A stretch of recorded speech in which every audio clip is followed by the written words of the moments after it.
Assalamualaikum warahmatullahi wabarakatuh. Selamat pagi anak-anak. Oke, untuk pagi hari ini kita akan belajar mengenai konsep gerak. Di mana konsep gerak itu terbagi menjadi 3 subbab, yaitu yang pertama mengenai gerak lurus, yang kedua yaitu mengenai gaya, dan yang ketiga yaitu mengenai hukum Newton. Tetapi di sini ibu akan menjelaskan mengenai gerak lurus terlebih dahulu. Sebelum kita lanjut ke materi, lebih baiknya kita mengetahui tentang tujuan pembelajaran pada pagi hari ini. Tujuan pembelajaran pada pagi hari ini yang pertama, yaitu siswa dapat menjelaskan konsep gerak lurus dengan baik. Tujuan yang kedua, yaitu siswa dapat menjelaskan macam-macam gerak lurus dengan tepat. Dan tujuan yang ketiga, yaitu siswa dapat menghitung kelajuan, kecepatan, dan juga percepatan. Oke, kita akan masuk ke materi, yaitu tentang gerak. Perhatikan gambar ilustrasi berikut ini ya. Ibu mempunyai contoh, yaitu mengenai Rama. Rama yang berjalan pulang dari sekolah ke rumah dengan berjalan kaki. Nah, apakah Rama dapat dikatakan bergerak? Sebelum kalian menjawab pertanyaan dari ibu, apakah ada yang tahu apa itu gerak? Ya, gerak merupakan perubahan posisi benda terhadap titik acuan. Di mana titik acuan sendiri itu ada titik awal saat pengamatan gerak yang dilakukan. Jadi, jika benda tidak mengalami perubahan posisi terhadap titik awalnya, maka benda tersebut dikatakan tidak bergerak. Sedangkan benda yang mengalami perubahan posisi terhadap titik awalnya, maka benda tersebut dikatakan bergerak. Penentuan titik acuan ini itu sangat penting karena digunakan untuk menentukan sebuah benda yang bergerak atau tidak, serta dapat mempengaruhi hasil pengamatan kita. Jadi, Rama tersebut dapat dikatakan bergerak. Ya, karena titik acuan Rama tersebut itu mengalami perubahan posisi yang awalnya dari sekolah menuju ke rumah. Jadi hal tersebut dapat dikatakan gerak. Untuk yang selanjutnya, kita masuk ke jarak dan perpindahan. Ayo, ada yang tahu apa itu jarak dan apa itu perpindahan? Ya, jarak merupakan panjang lintasan yang ditempuh oleh benda tanpa melihat arah. Sedangkan perpindahan merupakan jumlah lintasan yang ditempuh dengan memperhitungkan posisi awal dan akhir benda. Untuk yang selanjutnya, apakah ada yang tahu perbedaan dari kecepatan dan kelajuan?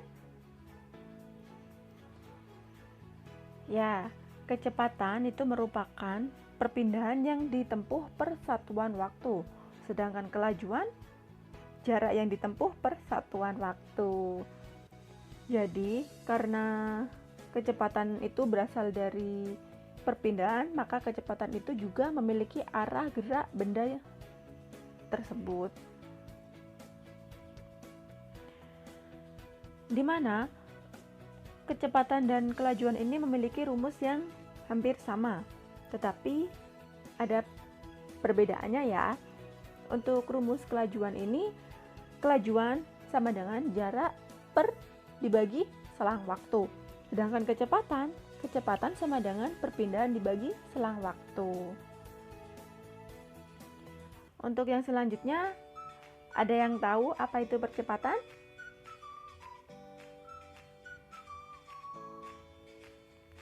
Ya, percepatan sendiri itu merupakan perubahan kecepatan dalam satuan waktu.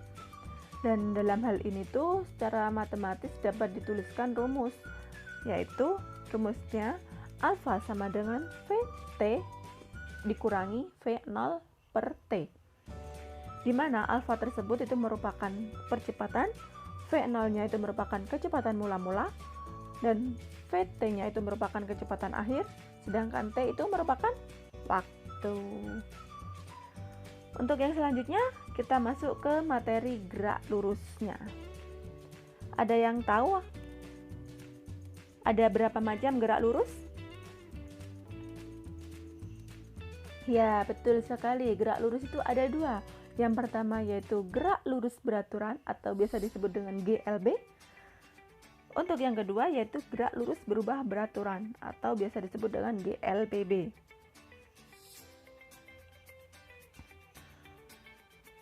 Untuk gerak lurus beraturan atau GLB itu merupakan gerak suatu benda yang lintasannya berupa garis lurus dengan kecepatan tetap atau percepatannya itu 0. Sebagai contoh yaitu gerak mobil di sebuah jalan tol yang mempunyai speedometernya itu menunjukkan angka yang tetap. Nah, pada gerak lurus tersebut itu berlaku sama, yaitu dengan percepatannya itu tetap ya, percepatannya tetap atau 0. Di mana benda yang bergerak dalam selang waktu yang sama dan menempuh jarak yang sama itu dapat dikatakan bergerak lurus beraturan.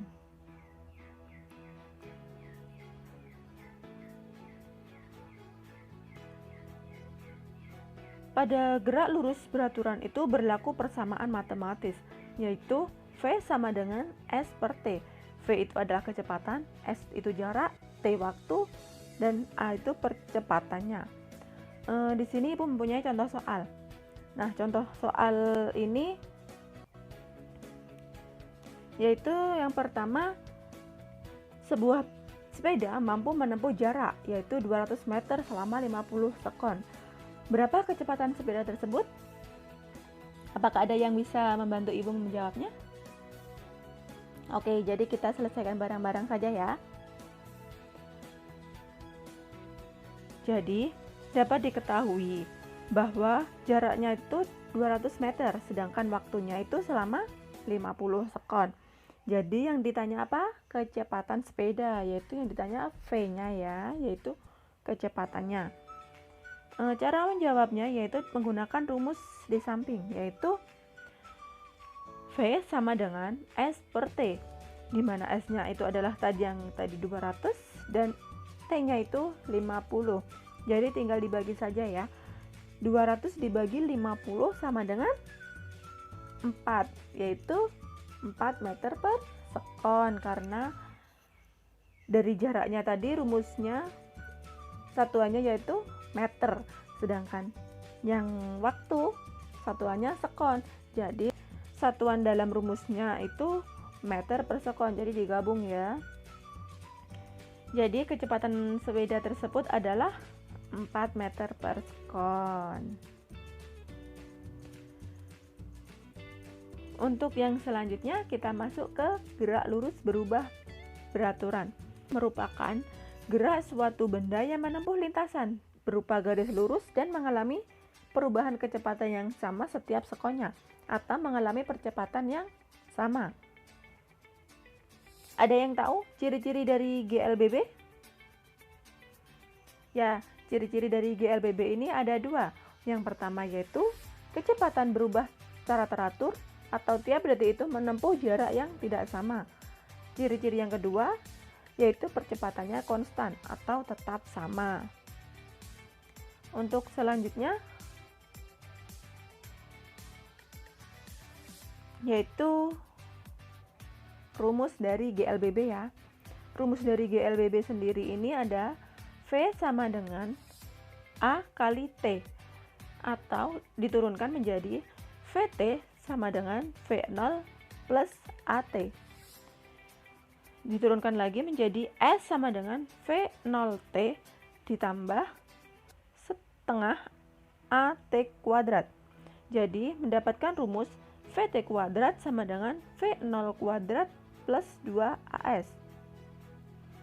Di mana V0 ini adalah kecepatan awal, sedangkan VT-nya ini merupakan kecepatan akhir, S itu jarak, A itu adalah percepatan atau perlambatan.